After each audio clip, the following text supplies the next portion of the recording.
FC ทุกท่านค่ะเดี๋ยววันนี้เราจะมาทำวิธีกำจัดติ่งเนื้อนะคะวิธีกำจัดติ่งเนื้อด้วยกระเทียมค่ะทุกคนเราจะใช้กระเทียมทั้งหมด6กลีบนะคะกระเทียมนะคะกระเทียมมีสรรพคุณในการต้านเชื้อแบคทีเรียค่ะ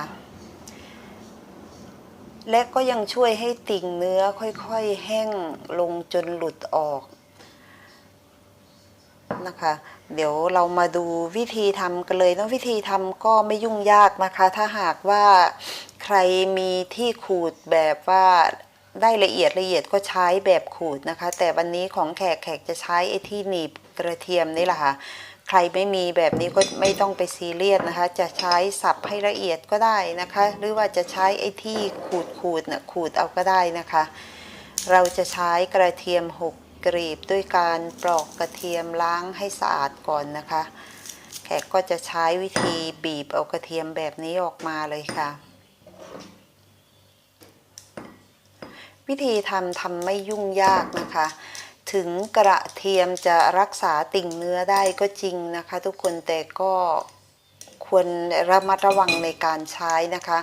เพราะว่าถ้าเราไปแปะไว้นานๆแบบว่าไม่ล้างออกหรืออะไรอย่างเงี้ยมันก็จะทำให้ผิวของเราไหม้ได้เหมือนกันนะคะถึงจะเป็นสูตรธรรมชาติบางครั้งก็มีประโยชน์แต่บางครั้งก็มีผลร้ายต่อผิวพรรณเราเหมือนกันต้องระมัดระวังในการใช้นะคะแต่วิธีนี้ก็เป็นวิธีที่ดีที่สุดแล้วนะคะเพื่อนๆจะเห็นว่าบางครั้งเพื่อนๆจะเห็นว่าบางคนนะเอากระเทียมมาทุบแล้วเอามาแปะตรงติ่งเนื้อบางแล้วก็ไปใช้เทนโซพาสนะปิดเอาไว้ทิ้งไว้ข้ามวันข้ามคืนหลายวันอย่างเงี้ยมันก็จะทำให้ผิวหนังเราไหม้ได้ค่ะตอนนี้แขกก็ปุดกระเทียมให้ละเอียดด้วยไอ้ที่หนีบนี่แหละค่ะเนาะเพื่อนๆก็มีที่ขูดหรือมีอะไรก็ใช้ไปค่ะเอาที่เราสะดวกนะคะหรือไม่มี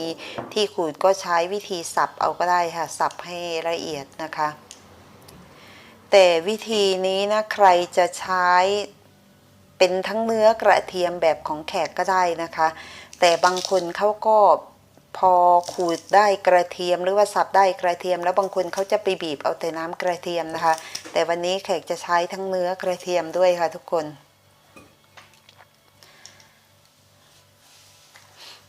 ตอนนี้เราก็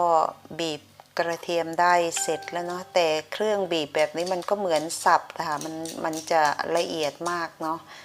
แขกเลยใช้แบบนี้เลยสะดวกสบายนะคะ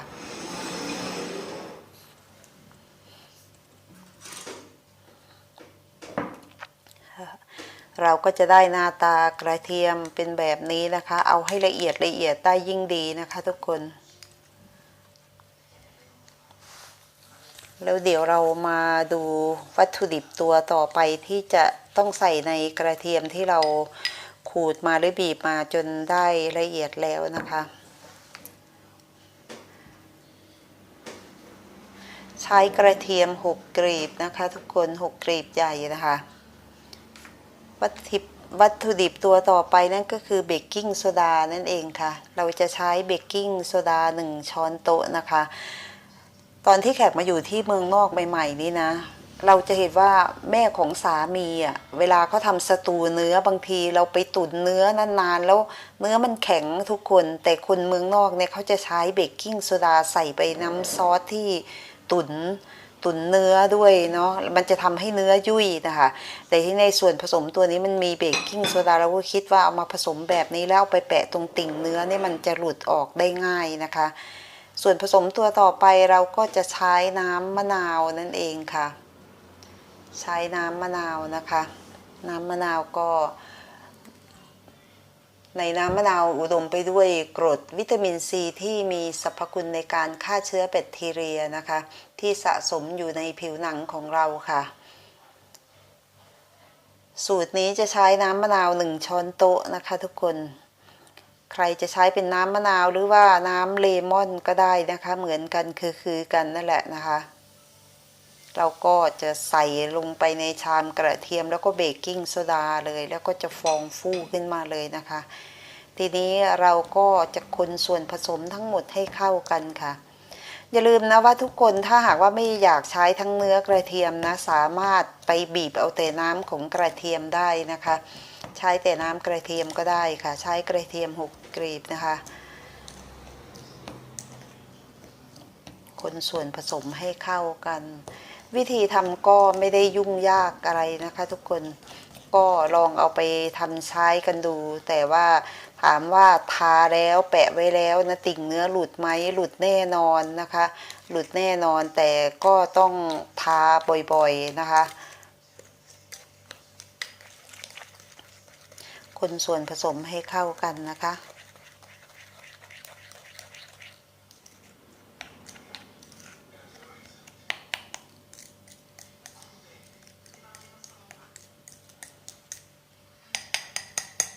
ตอนนี้เราก็ได้ส่วนผสมมาแล้วทีนี้เราไปดูวิธีใช้กันเลยนะคะ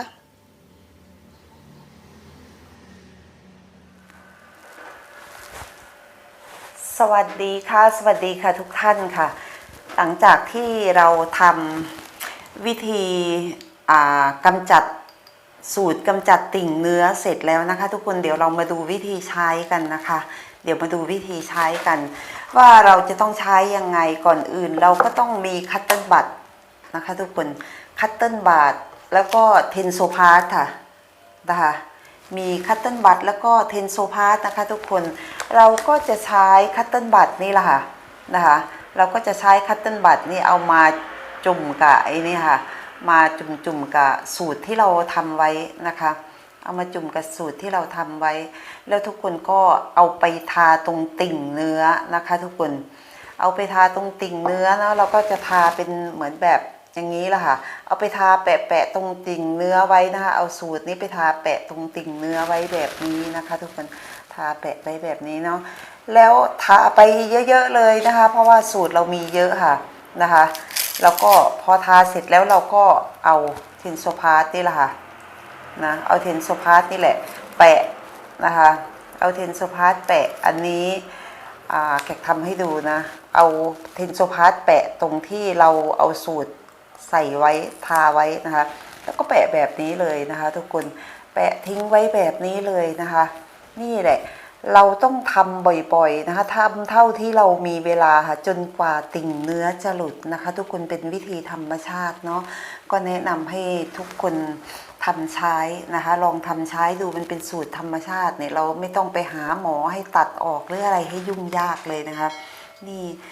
แนะนำให้ทุกคนทำใช้นะคะเนาะก็ขอขอบคุณทุกคนนะคะสำหรับคนที่เข้ามาติดตามรับชมก็อย่าลืมกดไลค์กดแชร์กดกระดิ่งไว้นะคะเพื่อที่จะได้ไม่พลาดคลิปใหม่ๆที่ทางเพจลงไปนะคะขอบคุณมากค่ะสวัสดีค่ะ